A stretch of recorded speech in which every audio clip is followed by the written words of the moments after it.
what are your thoughts on one day the world being, I don't want to use the word perfect, but the world being a just place?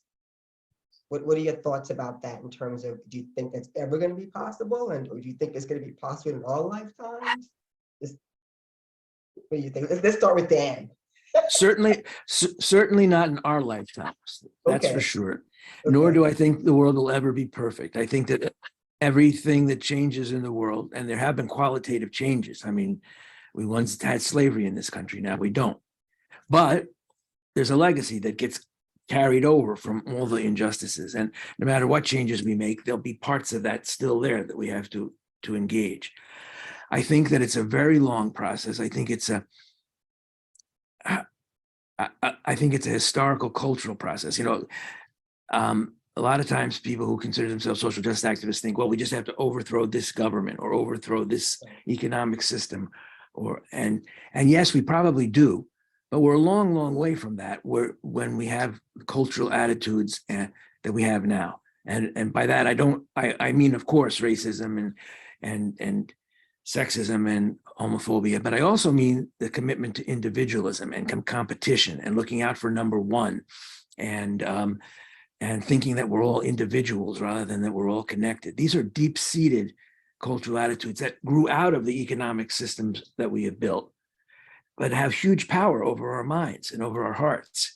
And creating an environment where those can be engaged is what I think we need to do. It's a cultural revolution. Now, the comparison I'm going to make to the Renaissance is not at all exact, but they did go through a couple of 100 years where they moved out of the Middle Ages and of this very superstitious way of looking at the world, and instead embraced rationality and science and so on, which was a big step forward, in my opinion. But it's not enough. Now we've reached the limits, I think, of what we can do with rationality and science. And I think we have to move beyond that and return, in a sense, to the roots that the indigenous people all over the world are telling us about, which is being connected to the planet as a whole.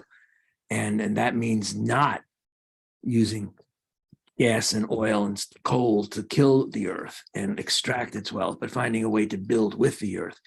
And that's a huge change, though. And I think it's going to take a lot of work, which is why I feel really good about my life as a cultural activist, because I think in some way it's a cultural revolution that we need before there can be a realist, a political and economic transformation. Now, it's not that I don't think of it as first this, then that. I think it all happens at the same time. But I do think a prerequisite for social change is that we engage the social and cultural biases and issues and worldviews that are holding us back. And I think that's in a way what the All Stars is about, what David is talking about. And it might be a particular framework of young people from poor neighborhoods just realizing they don't have to be stuck in the categories that this oppressive society puts them in. That's a huge step, but there's a lot of huge steps that have to be taken in all parts of the world. And I think that the one of the things that's going to have to go in the long run is the nation state. There being a United States and an India and a China, and we can break through those borders. We're all human beings, but it's going to take a lot of dialogues like this and a lot of building things together to get there. So I'm my whole life is about changing the world. So I'm very hopeful in that sense, but I'm also, I'm a third generation social activist. Going back to the turn of the 20th century, my grandfather was an activist and a communist. And so I know it's a long haul, and I know that we make a lot of we can make a lot of wrong turns, which we did in the 20th century. But I think if we approach things as a cultural historical process, we have a chance. And just to touch on David's thing about performance, part of the way to engage that is to perform, to realize that we don't have to be stuck in the attitudes that we were taught and in the visions that we were shaped by. We were shaped by society, but we have the power through performing to reshape it. One point, I thought that, I thought I would see it, the brighter day, because when I was a child, April 4th, 1968 was the assassination of Dr. Martin Luther King Jr. And, so that night and the days after, they kept playing excerpts of his last speech, in which he talked about,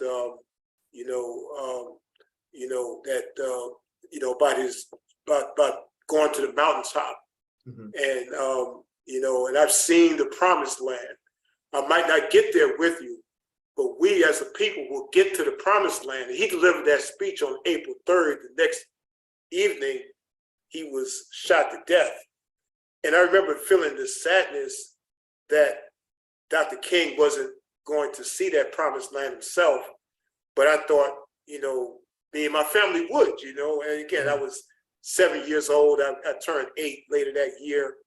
I remember watching the funeral of Dr. King with my mother. My mother died just 41 days after King's assassination.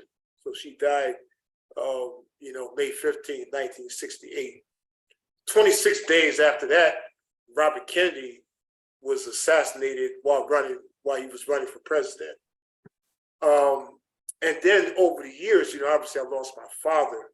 And I said, wow, my father's not going to see the promised land either. And lost my, much later years, my sister dies of pancreatic cancer. And, after I moved to Chicago, I meet a woman here who became my wife. And, she died of a brain aneurysm. And I thought, man, all these people, I thought at one point,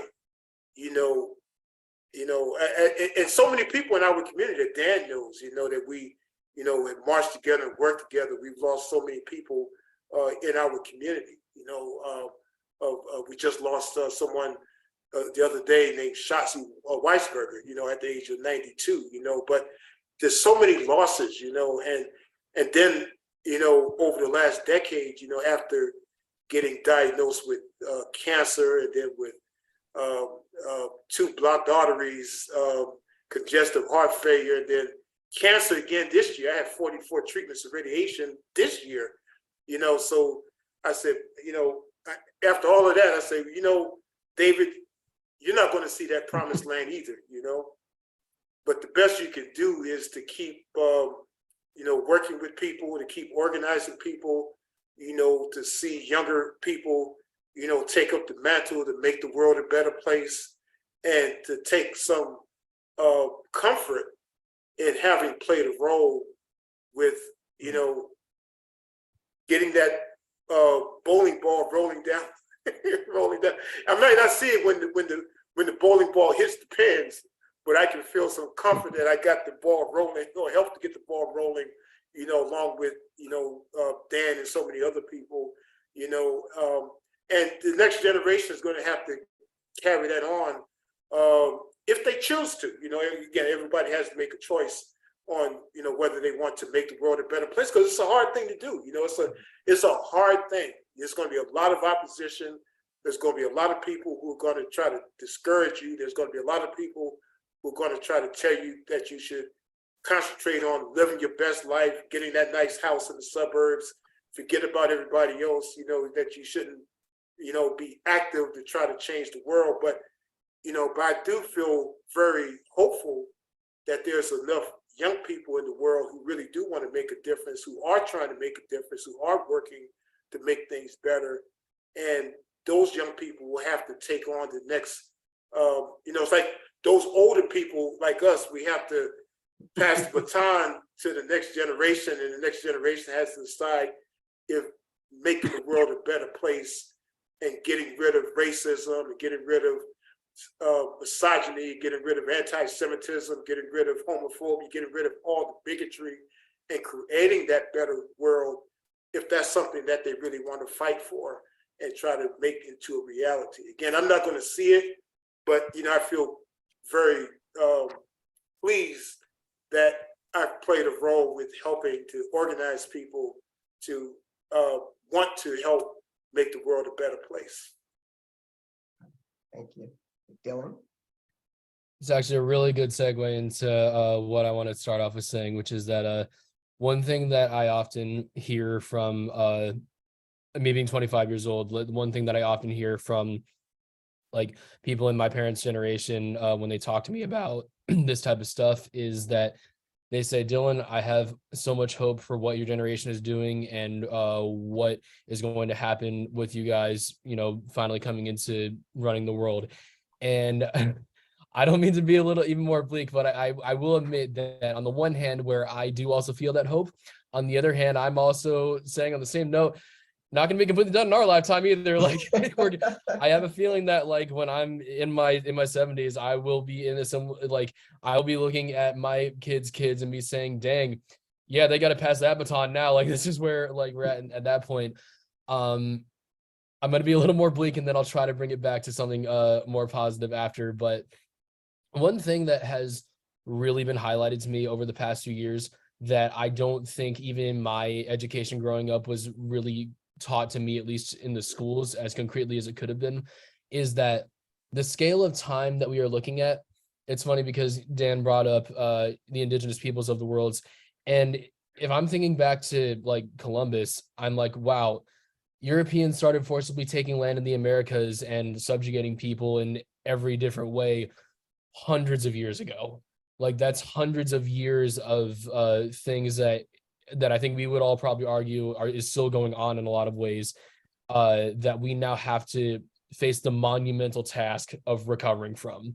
Right. That does not happen overnight, does not happen in one generation, it does not happen in two generations. It's going to take so long. At the same time, one thing that I've also been faced with recently is that I feel if I don't, for me at least, let myself feel some amount of hope about where the future is going, then there's not really much of a reason to keep doing this. And in some ways, not much of a reason to live. So knowing that, dang, I feel like I have to believe that one day, even if it's not my final day, that things really will be at a great point. Because otherwise, why else would we be doing this?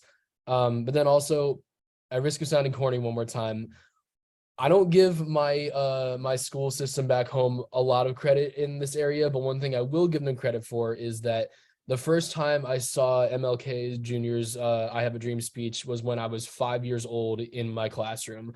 And I think because that was imprinted on me at such a young age, I couldn't help but feel, okay, this man, and obviously MLK was not the only leader by far at that time, but this man, along with many others, got a giant change to happen that also like affected my life generations down the line. If they can do it, so can I. So I do believe, despite the scale of time we're dealing with, there is reason to have hope. Yeah. Wow.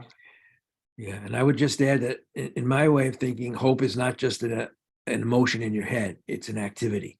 And that the more that you build, the more that you work with other people, the more, to use David's words, the more you organize, the more hopeful you get. I know that if I hadn't been engaged for the last 40 years in building the All Stars Project and its sister organizations, I would not be hopeful. But I have built something that I think impacts on the world in a positive way, and that makes me hopeful. And even if it failed, I would probably have tried something else, because you got to keep, that's where the hope comes from the activity.